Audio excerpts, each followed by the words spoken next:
What's up, y'all?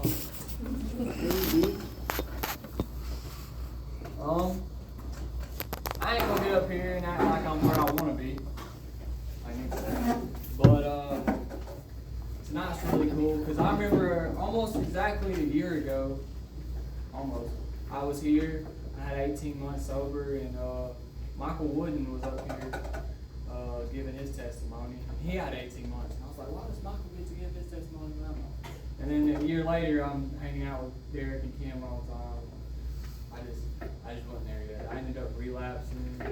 I handled it well. I will give myself that, but I wasn't ready. But can't nobody take that away from me. Like, I don't. If anybody here's had a lot, I know Nick has. He had a long time sober and he relapsed. But I mean, I'm not gonna speak for you, but 10 years. Would you say that it was real? Like you Yes. wasn't faking it? Yeah. I mean, he messed up, but it was real. You know what I mean? So I mean, can't nobody take that 18 months away from me. Yeah. But cause I love the Lord. Where I start at? I come from a family who were addicts. I remember being young. My mom and dad, they did what they did. I stayed at my grandma's. Well, my dad, everybody can say what they want about him, but he got sober for about 7 years, and he did what he needed to do while we was young. And my mom, it took her a little longer. I used to hold that against her, but I mean, looking back at it, I really can't say much. She did what she had to do, and she ended up getting there. But I started smoking weed when I was like 11, 12 years old. I smoked a little spice, take some pills. But what really got me is when I got to high school and my dad, he went to prison. That's probably the toughest time in my life. He went to prison for about 5 years.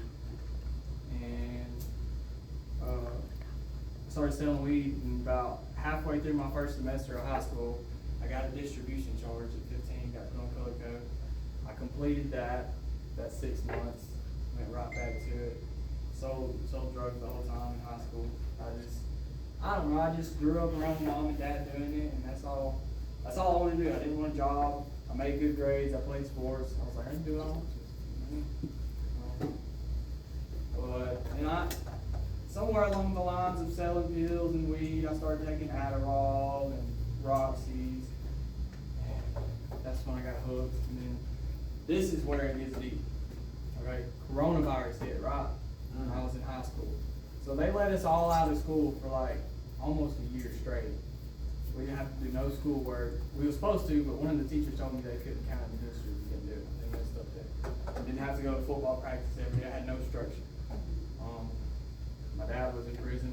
I wasn't scared of nobody telling me. Nobody fixed me whoop me because my daddy was gone. I started hanging out with females way older than me. I was 16. I had like a 26-year-old girlfriend. We hopped motels, smoked meth, and then it just spiraled from there. I started selling heroin. I started shooting dope, shooting heroin. That was my drug of choice, heroin, fentanyl. Done a lot more dope, but that's just because there's a lot more of it around. Went back to school. They let me back at North Jackson. I got in trouble for smoking meth at school. Did a lot of time in juvenile. I was locked up like 6 or 7 times. I went to different boot camps, different juvenile rehab. Any of y'all ever heard of Elk River? So they shut that place down. But I went there. And then I finally got out of juvenile. I got kicked out of juvenile detention center. That's crazy. And then I aged out, so they sent me to CED fellowship. I ended up relapsing there. And my juvenile probation officer was like, I'm done with that. I don't know what to do with it. So from there I just went downhill. I'm not gonna say I was an addict. I was a straight junkie. Like I was the definition of do whatever it takes to get it. I'm not waiting for nothing. I don't need a ride. I'd walk from here to Sand Mountain to Skyline, back to Larkinville, back to 5 Points every day. It wasn't nothing. I'd stop at the gas station and pull up water out of the toilet. I was like, but she knows. Brittany knows. I walked to her house. She'd run me off. I had so many people that I know. I couldn't stand to see him like that. It broke my heart. Even the worst addicts would look at me and they'd be like, "You don't need none, son." It turned me off. I'd have to finesse my way into getting high all the time. But I don't want to talk about that too much. I'm still young. I still got a lot to learn. But what I want to get at is I'm very blessed right now. It's like I feel like I found the cheat code with Jesus. I went from getting out of great expectations with nothing. So I bought my mom my car. I got a brand new 2022 car out there. It's not brand new, but it's new to me. It's the newest thing I've ever seen in my house. In my family.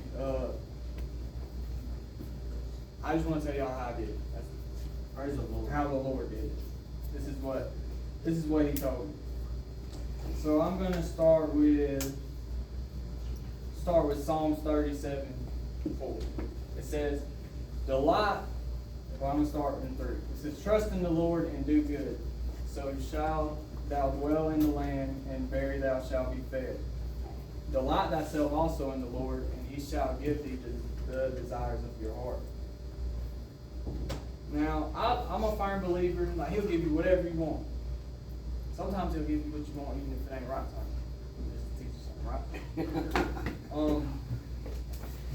But I think as we come, I like to think David said he was a man after God's own heart. And David wrote a lot of the Psalms. So with that being said, when you're a man after God's own heart, and He gives you the desires of your heart's going to align with His. That's right. And so there's really, it's not that you're just doing something that the Lord tells you to because you're supposed to. You want it. You want to do it like that.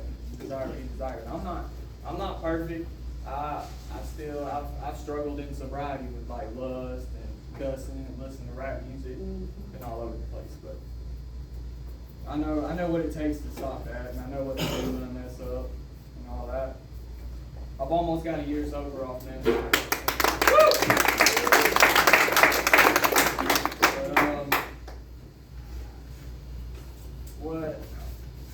I found Jesus when I was like 17. I was high. I was really high, walking down the road. And you know, like anybody that's ever been out there, know you hear voices and stuff. I heard the Lord though. Yeah. And I know it was, because I could tell the difference. I could tell the difference in me talking to myself crazy and the Lord talking to me. Because he would show me. He would, what's that word? He'd give you conviction? No. Confirmation. Yeah. He'd give me confirmation over and over and over. And I was like, okay, Lord, I see that. And then I went to juvenile, I read the whole New Testament. But it wasn't until I got to His place that I really started surrendering to the Lord. And then I got out. But at Great Expectations, I learned a lot about obedience and speak. Y'all probably heard me talk about this before. Speaking faith in the situation. Speaking life. Let me get to that. Let's go to James 3. It talks about.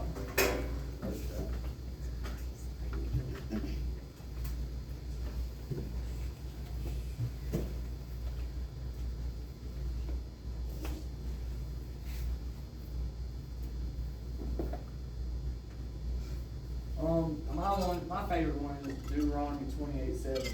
There should be no excuses. Like no excuses for getting your blessings. There should be no excuses for nothing. It says the Lord shall cause thine enemies that rise up against thee to be smitten before thy face. They shall come out against thee one way, and shall flee before thee 7 ways. So when you got all this persecution going on, I've learned a lot of it. When you start doing right, it's going to make somebody mad.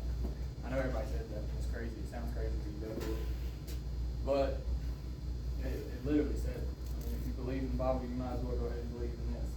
And so when somebody comes at you, you ain't got to come back at them. You ain't got to get out of character. You ain't got to get all worked up. You can find somebody to talk to about it. But it says not to vent in the Bible. It does. So all that venting we be doing, talking, we ain't gossiping. We're just venting.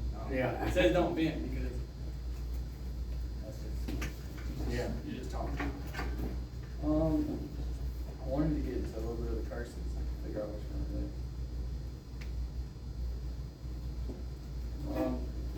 We're talking about obedience. It says, "Hath the Lord his great delight in burnt offerings and sacrifices, as in obeying the voice of the Lord. Behold, to obey is better than sacrifice, and to hearken than the fat for him. So I've always heard the Lord will honor sacrifice. If you give up something just because you have to, He'll honor that. He'll help you out. Like I stopped getting high. I should be good now. That's a sacrifice we made. We gave up something we liked doing. I liked getting high. Praise the Lord. I know what you mean. I like doing a lot of things. I gave it up, but that doesn't make me entitled to. Praise the Lord. Nobody owes us nothing. Yeah. But he delights in obedience. If you, I've said this before too. It says if you love me, obey me. So, and then it says somewhere else that if you don't love something, then you really hate it. If you're not with him, you're against him wholeheartedly. And I love the Lord, but so every little disobedient thing, I feel it in my heart. Mm-hmm. I'm not showing that love. I'm basically saying, I don't know how to say it. Just F you, Lord. You know? Like just obey the word. That's simple.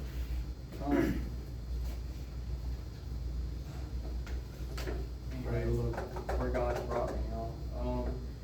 I got a baby on the way. Still working on getting married. That's a harder process than it looks like. I would be married now if I could, but I'm not the only one.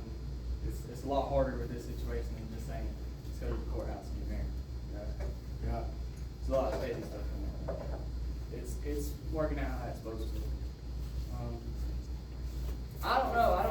I'm at a point in my life where I don't really want to do nothing but help other people. If I could do this recovery stuff all day, this Jesus stuff all day, I would. I don't even need money. If Daisy didn't need money, I'd be living out here in the market. I promise y'all. I'm not lying. I wish, one thing I do wish sometimes is that my parents wish they'd get on this level that I was on. They get to work and they'll be like, is anybody recording me? No. Right? Did you get that? Anyways, I do wish they would get sober and do a little better.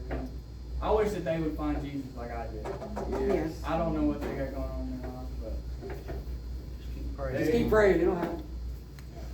Keep leading by example. Yeah. That is a prayer. I'm not saying I'm perfect either. I still do stuff to this day. I got a lot of growing up to do. I'm sure there's people out there that say, well, I heard Devin did this, I heard Devin did that. He probably did. Probably did it worse than you heard about it. I got a lot of growing up to do, but I ain't never heard nothing about them. They did, they're not for real. Jeffrey has. I do bad stuff. I do sometimes, but I'm not justifying either. I'm not gonna act like it's not wrong either. I know when I do something wrong and I sit here and I'll work through it. I ain't got enough people to help stay straight all the time. I need some. I'm still working on that. I got to find my purpose somewhere. I stay in Jacksonville right now, so it's a little tough transitioning to not having all y'all down there. But it's gonna work out. Absolutely. Praise the Lord. Anybody got anything? I don't know what I'm supposed to say. Proud of you. Thank you. I don't like talking about all the bad I attitudes. hope you got the water out of the Yeah. back of the toilet. I did. Lord. Hey, the Circle K's are clean though. Still hoping it was out the back. I've used mud hole water before. Oh, no mercy, That's guys. nasty. So, I met you back in January, and great expectations, and, my brother, he went through